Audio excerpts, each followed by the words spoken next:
નમસ્કાર મિત્રો, આપ સર્વેને જય શ્રી કૃષ્ણ। કોઈ પણ વ્યક્તિના પરિવારમાંથી સ્વજનનું જ્યારે અવસાન થાય એ ખૂબ જ દુઃખદ બાબત છે। એ ખૂબ જ ગંભીર ક્ષતિ પરિવારમાં ના પૂરાય એવી ખોટ સમાન હોય છે। આપણા હિન્દુ ધર્મમાં આપણે જાણીએ છીએ એ મુજબ પરિવારમાં સ્વજનનું અવસાન થાય ત્યારે દાન ધર્મ કરવાની એક પરંપરા રહેલી છે। આજે તમને અમારા ગામની એ પરંપરામાંથી પ્રેરણા મળે એવું એક ઉદાહરણ ટાંકવું છે।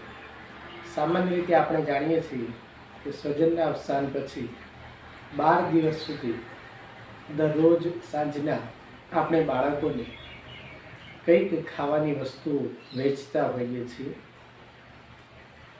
પહેલાં આપણે ફ્રૂટ, સિંગ, ચણા એવું વેચતા હતા ને એના પછી સમય બદલાયો।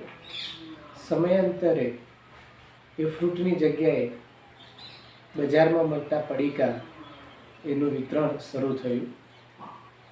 પડીકા, ચોકલેટ, બિસ્કિટથી બાળકોના આરોગ્યને ખૂબ જ નુકસાન પહોંચે છે। આ બાબત ગામના વડીલ એવા ડીજે કાકાના ધ્યાન ઉપર આવી। ગામની ગ્રામસભા થઈ અને એમને એક પ્રસ્તાવ મૂક્યો કે આપણે આપણા સ્વજનના અવસાન થાય ત્યારે એ પડીકા, ચોકલેટ કે બાળકોના આરોગ્યને નુકસાન થાય તેવો કોઈ પણ ખાદ્ય પદાર્થ ના વેચવો, તેની જગ્યાએ બાળકોને ઉપયોગમાં આવે તેવી કોઈક વસ્તુ વેચીએ। ને આ વિચાર ગ્રામજનોએ ખૂબ સહર્ષ રીતે વધાવી લીધો।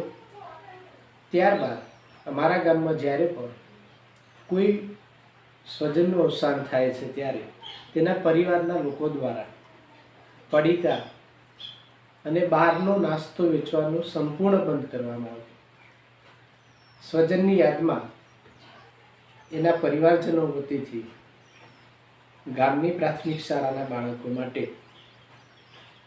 પેન, પેન્સિલ, ઇરેઝર, શાર્પનર, ફૂટપટ્ટી જેવી જરૂરિયાતની વસ્તુની કીટ વેચવામાં આવે છે। કેટલાક પરિવારો દ્વારા પોતાના સ્વજનની સ્મૃતિમાં સ્કૂલ બેગનું પણ વિતરણ કરવામાં આવ્યું છે। એક પરિવાર દ્વારા બાળકો માટે પાણીની બોટલનું વિતરણ કરવામાં આવ્યું છે। કોઈ એક પરિવાર દ્વારા બાળકોના આઈ કાર્ડ બનાવવામાં આવ્યા છે